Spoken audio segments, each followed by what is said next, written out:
Most people think the one who took longer is the better deal, because he put in more effort and he cost less per hour. But what if the locksmith who took longer had to try several times and broke a bunch of tools before he succeeded, and charged $120? Surprisingly, most people still think this locksmith is a better value than the speedy one, even though all he did was waste an hour of our time with his incompetence. Are we saving enough for retirement? Do we all know, even vaguely, when we'll stop working? How much we'll have earned and saved by then? How much our investments will have grown, and what our expenses will be for the exact number of years we'll live after that? No? We're so intimidated by retirement planning that as a society we're saving less than 10% of what we need, aren't confident we are saving enough, and believe we'll have to work until we're 80, even though our life expectancy is 78. Well, that's one way to cut down on retirement expenses. Never retire. Do we spend our time wisely? Or do we spend more time driving around looking for a gas station that will save us a few cents than we spend trying to find a cheaper mortgage?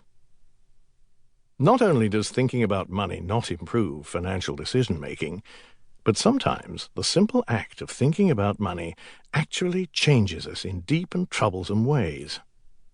Money is the top reason for divorce, and #1 cause of stress in Americans. People are demonstrably worse at all kinds of problem-solving when they have money problems on their mind.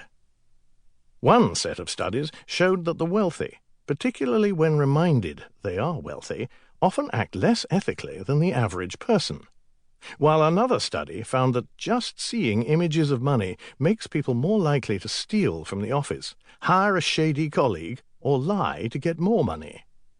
Thinking about money literally messes with our heads. Given the importance of money, for our own lives, for the economy, and for society, and given the challenges we have thinking about money in rational ways, what can we do to sharpen the way we think? The standard answer to this question is usually financial education, or the more sophisticated term, financial literacy. Unfortunately, financial literacy lessons, like how to buy a car or get a mortgage, tend to fade quickly, with almost zero long-term impact on our actions. So this book is not going to financially literate us, or tell us what to do with our money every time we open our wallets. Instead, we'll explore some of the most common mistakes we make when it comes to money, and more important, why we make these mistakes.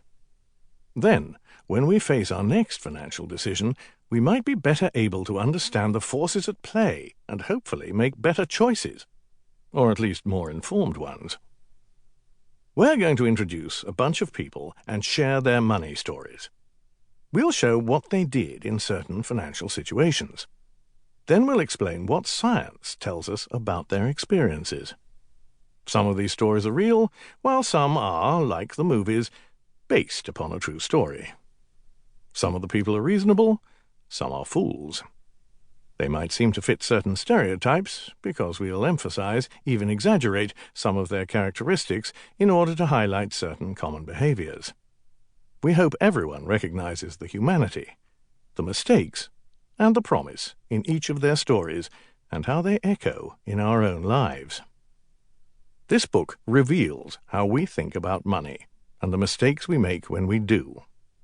It's about the gaps between our conscious understanding of how money works, the way we actually use money, and how we should rationally think about and use money.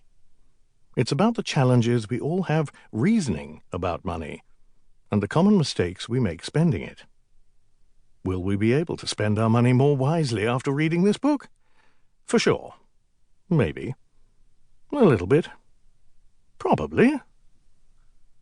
At a minimum, we believe that revealing the complex forces behind the money choices that consume our time and control our lives can improve our financial affairs.